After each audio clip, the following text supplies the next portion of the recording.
It's R&R in the morning. Oh, hell, let an R and a J add to it. He's Rudy J. I'm Rob Thompson. RJ Ochoa on the other side of this. It is Thursday. It is 8:35. It is time. Welcome aboard, RJ. How you doing this morning? I'm doing great, guys. I'm doing great, guys. Happy to be with you. Happy Thursday to all. Happy Thursday to Astros fans specifically, but happier Thursday to the Yankees fans. Well, I mean, MLB, pretty much helped the cheaters by making the Yankees play on the very next day after a tough series. Nothing to do with them. Mother Nature screwed them, and MLB didn't help them. Rob Manfred is an imbecile and worst commissioner in sports, and that's that. Stros. RJ, did you get breakfast in bed this morning? Of course he did. Did your celebration begin appropriately for your birthday? I did not. I'm not a fan of that idea in general. Like, I'm a really this Rob. No, I think all Robs are great, just for the record. But this Rob and I have shared a room before. Yes. I'm a really clean person. Like, the idea of any meal in bed bothers me. I don't want, like, especially breakfast, like runny eggs. Like, I don't want that. I mean, well, happy birthday, brother. Thank y'all very much. No, I wouldn't want to start the day off with any faces other than these three. And so you're gonna have to raise your bar. You have to aim higher, my friend. My one wish is for Rudy to acknowledge that the Astros are the best team in all of baseball. They are. That is a fact. And I'm rooting for them. Blow out your candles. For them. Now, I don't owe Dak an apology. Let's get started. I don't owe Dak an apology. Why do I owe Dak an apology when Cooper Rush did a great job? Like, what is it I'm supposed to apologize to Dak for? I saw your tweet as soon as the game was over. You said, I want y'all to apologize to Dak. For what? Well, let me be very clear here, Rudy. When I tweet things like that, I'm talking to a certain percentage of people. Okay, that were talking crazy about him. Yeah, you don't fall into that. Okay, gotcha. So I have no issues. Let's throw a parade for Cooper Rush. Let's give him his flowers. Let's give him breakfast in bed. I mean, what he did, not that he actually did a lot, but what he did is very difficult. Yeah. And I hate that he has to go out with this whimper. Kind of takes away from the shine of what he did. But if this team were to go on to win the Super Bowl, hypothetically speaking, like, he needs to be like fifth in line to get the ring. You know what I'm saying? Like, he needs to be up near the very front, because this is a playoff team now, and it's largely because of what he did. But the people that were like, I don't know, man, what do you do? Do you have to stick? Like, those are the people. Like, who thought this? Who are these people? Why are they allowed to drive cars? Why are they allowed to operate lawnmowers? Like, why are they allowed to make decisions? Do they pay taxes? Like, I'm upset that these people breathe the same oxygen that is afforded to people like us. I'm bothered by that. So those are the people I want to apologize. Okay. RJ, I just want to remind you that there's a sign above our door as we walk into the locker room, kind of like play like a champion today. But what it actually says is storylines over integrity. Right. And it was a storyline. That's what it was for us. And it was content. And everybody knew, who even mentioned if there was any kind of debate. We all knew. We were just throwing a hand grenade into a crowd to see who ran and who dove on it. That's what we wanted to see. Great point, Rob. Like, I'm willing to believe that there are people like that, right? There are people that were just like, let's have some fun. Let's be cute, right? You know what I mean? I'm feeling a little weird today. Like, you know what? Go ahead. Bring me a Cosmopolitan. I don't need anything else. But there are people who believed it. Like, that's do you think they really believed it, or they just wanted to poke a Cowboy fan in the eye? Who really believed over the last month that Cooper Rush would even be an remotely adequate long-term replacement? I mean, I think there's a Venn diagram here, Rob, and one half is stupid people, right? Like, they're just simple. Let's cast a wide net on that circle. The other circle is butthurt Romo fans. Oh man, the way that Dak came in for Romo. Now I need to see Dak get caught. Y'all weren't talking like this when it was Dak and Romo. Y'all didn't think we had to go back to Tony. So that's the Venn diagram. You're right. You know what? You're right. That's part of the population for sure.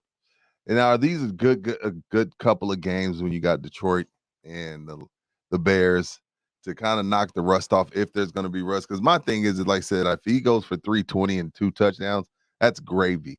But if there's a little bit of rust and they win the game, because as McCarthy told us a few weeks back, we're going to lean on the defense. I don't think there's anything wrong with that. And I'm going to be patient with Dak, because I understand he hasn't really thrown the ball in 5 weeks. I'm totally with you. As usual, Rudy, you're spot on. Today you should get breakfast in bed as well. Breakfast in bed for everyone. I'm down. I but eat in the bed. Yeah. I have no problem with it. I both love and hate. I love that the Lions have this porous defense because it makes sense, right? Like, okay, Dak should be able to go off, but it has created this slant of a narrative to Rob's storylines over integrity point, where if Dak doesn't put up the highest mark of the week, it's like, what's going on, man? Everybody lit up the Lions. How come you couldn't do it, Dak? Whatever. But I do think it's this should be an exciting thing. The season is starting for the Cowboys. It's October 20th, and the season is just going to start for them. We haven't even seen Dak play a full season. This, when they got to work, presuming they did this at some point, and so what do we want our offense to look like this season? They envisioned Dak Prescott at quarterback, CeeDee Lamb and Michael Gallup at receiver, Dalton Schultz at tight end, obviously the backs, offensive line, whatever the case may be. Right. This is the first time we get to see that iteration of things as they planned it on the whiteboard or chalkboard or whatever hologram they use up there at the start. And so that's an exciting thing. That should be the thing that people are focusing on. But I get that there's this reservation about wanting to see Dak play well. For what it's worth, we do an interview series with all of our sites at SB Nation, and I asked our Lions side, I said, what would be good? What would be good contextually? Because everybody likes this. Right. He said, I really don't know. Like he said, I wouldn't necessarily be impressed if he does throw for 350 or 4 touchdowns. It's created this weird kind of purgatory where Dak, both can and can't satisfy everybody at the same time. It's ironic as we look at the success of what what Dak can do in this offense, but really, as we talk about his absence, we can't stop talking about the running game and Zeke and Pollard and whether that's been effective or not. What do you give a grade on the play calling as far as the running game with Zeke and Pollard over the last 3 weeks? I mean, you guys have heard the same thing for the last 3 years. We're going to use them both. Mm-hmm. We're going to divvy up the shares. And I wouldn't say, they're not 50-50. They're still not to the place that a lot of people would like to see, but they're kind of men of their word in that sense, right? They're involving Tony Pollard more. We've seen his usage increase. And so I don't know that I would go as far as an A. I'm going to stick to full letters. This isn't plus or minus. This is just straight up. I think they're going to be. They have utilized Tony Pollard. They partly won 3 of the 4 games that they did because of Tony Pollard and because of big plays that he made.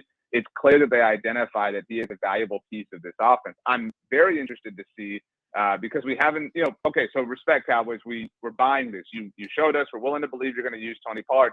The other thing they told us about him was he's going to be used in the slot. Right. We're going to say that all the time. Oh, we haven't seen that, but to point. be fair, we haven't seen the quarterback. Right. Maybe that sector of things disappears when Dak Prescott's not there. So now he's back, and it's like, okay, this is the offense that we envisioned. Tony, get out wide, get in the slot, let's party.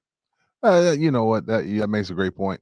Now, the people I do feel like there needs to be an apology. Where I do is when the Cowboys beat the Giants, everybody blew it off as, of course they did. The Giants stink. And here we are a few weeks later, and the Cowboys are staring up at the Giants. You buying the Giants, and do they worry you? Either them or the Eagles, because I felt like when I came in here Monday, the Eagles don't scare Rob. So when you look at the Eagles and the Giants, do you believe in them, and do you still feel like the Cowboys are the best team in the East? I'm going to ride the fence a little bit because we don't know who these Cowboys are. They are, Football Outsiders has a metric called DVOA, which essentially tracks the efficiency of every team in the NFL. The Cowboys currently rank 4th as an overall team. Wow. Now they're 5th defensively, but they're 17th offensively. It's what? But that has to do with Cooper Rush. I don't know how they got those 2 numbers and got to 4th. But okay. Well, because the defense and special teams are that good, and that's why. And so, if you're this good, conceivably, with a literal bottom half offense, no one's saying that Dak has to come back and be, first half of last season Dak. But if they're a top 10, top 7, whatever offense, that changes the calculus significantly. And if that's the case, then I really like their odds against the Eagles. But that is still an up in the air proposition. I think it's very fair to give the Eagles their flowers. Yes. I don't know that I would call it being. They weren't head and shoulders better than the Cowboys. No. And Cooper Rush played his worst game. But there, multiple things can be true. It can be true that, they had some down moments in the game, but that they're still a legitimate force. They're an incredibly sound overall team. It's just like the Giants. It can be true that, they're kind of playing a little bit over their head. They've benefited, like every team in the NFL has, from some lower quality opponents, that they've turned into a little bit of an aggressive team under Brian Daboll, going for 4th downs, things like that. Yeah. And that this is kind of weird. I mean, I don't view the Packers as this kingmaker the way, I think we all have in the years, of the past. So like good for the Jets, but again, the Packers, kind of basuda, you know what I mean? And so, but the win against the Ravens is high quality. I do give the Giants a lot of credit for that. Yeah. I mean, they have 5 wins. I mean, it's very, very difficult to get to this point with 5 wins and not make the playoffs. So if anything, I'm grateful for the fact that the Giants and Eagles still have to play each other twice. RJ Ochoa, Blogging the Boys, joining us here on San Antonio Sports Star for his weekly. As we look forward to everybody kind of coming together, and that the health of the Cowboys is actually as good as we've seen in the last couple of years at this point in the season. They're getting guys back. We're only a month away maybe from Tyron, if we think about the return and what we were told way back when, and we still haven't seen James Washington. Have you heard anything about rehab and return from some of the guys that we haven't seen yet? Nothing yet. James. Tyron, yeah. I'm not going to hold my breath on Tyron, and I'm not trying to be negative, but we'll see. I mean, right. I think you have to approach it that way. Like whatever you get, from him is gravy, is icing on top of the cake. I hope my cake doesn't have a lot of icing. I'm not a fan of that. But I do think it's notable, and this is me reading into things a bit.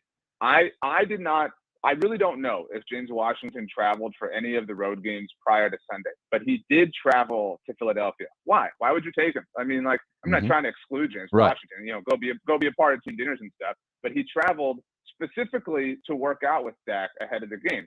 Okay, again, why? Why do you need to travel for this? Like, are you close to returning? What does that suggest? Like, I do find that interesting. Along those lines, I'm not saying the Cowboys punted in Philadelphia, but they held Dalton Schultz out. He was ready to roll yesterday in practice, at least. Like, it does kind of feel like, when y'all were kids and it was like, hey, Rob, all right, Grandma and Grandpa are coming over. All the aunts and uncles, go clean your room. Get the house ready. I mean, we got to get this place spotless because people are coming over. All right, Rudy's coming over. He's going to come look in every crevice of the house. It kind of feels like that's the way the Cowboys are approaching this, right? Like, get everything ready for Dak. All right, Dak's coming back. Let's get all of our ducks in a row. We have a 2-game homestand before the bye. Think about it. The next time they get on the plane is mid-November or early-ish November to go to Lambeau Field. I mean, so it does make sense to kind of not go all in. That's an exaggerated way to put it, but to line all your ducks up in a row for this specific range of time. Real quick, RJ, we got to get out of here. NFC East, I've been telling Pledge for the last 3 weeks, it's the best division in football. Do you agree? Well, the AFC South is up there, which is why Pledge is probably let me think. What Storylines over integrity reign again. I'm starting to believe it, and it is really fun. I mean, like, it's a throwback, to be like. That's what that game felt like. That felt like Sunday felt like a 90s NFC East drag dog fight, like what it used to be. I'm a fan of stuff like that. I mean, I'm not like I think the NFC West is competitive, but in like a sad way, right? Like the AFC West is really I'm really like kind of. I don't know how I feel about this Russell Wilson stuff. Like, it's reached a point where I'm not having fun anymore. Like, it's just sad. You know what I mean? Like, it's just I don't enjoy this. It was really fun like one Thursday night. Now it's just kind of like, this is really bad. Like, I don't want to watch this. Like relegate the Broncos. They don't deserve to be there. Promote, I don't know, Brandeis High School instead of the Denver Broncos. Those Broncos are better than the Denver one. Agreed. He is RJ Ochoa. Make sure you're checking his stuff at Blogging the Boys on the regular. I know we're up against it. One last real quick. What are you hearing around the league with your SB Nation contacts about the owners meeting and specifically the Commanders? What are they thinking behind the scenes here? I think everybody believes that it's a matter of time. Like, I mean, if Jim Irsay is confident enough to say what he did, obviously things are trending in a certain direction. And I would say my own personal theory, it was like an hour or a few hours later that the Jerry Robert Kraft story came out. Who's the one dude who has like kind of not stood by, but had Snyder's back this entire time? It's Jerry Jones. What was everybody talking about the next morning? It wasn't Dan Snyder. It was Jerry and Kraft's feud. So it was like, okay, how do we distract from, Jim Irsay's comment about Dan Snyder? What do we do? Oh, I told Robert Kraft to F off. All right, that's your headline. That's your headline over integrity. Great point. Interesting. RJ, always a pleasure, man. Make sure you're hitting Blogging the Boys on the regular if you want to be a Dallas Cowboy fan. You can't be unless you're hitting Blogging. RJ, take care of yourself. Happy birthday again, bro. I hope you all have beautiful days, but I hope Pledge is more beautiful than either of yours. He always is. RJ, thanks for stopping by. Thinking of beauty.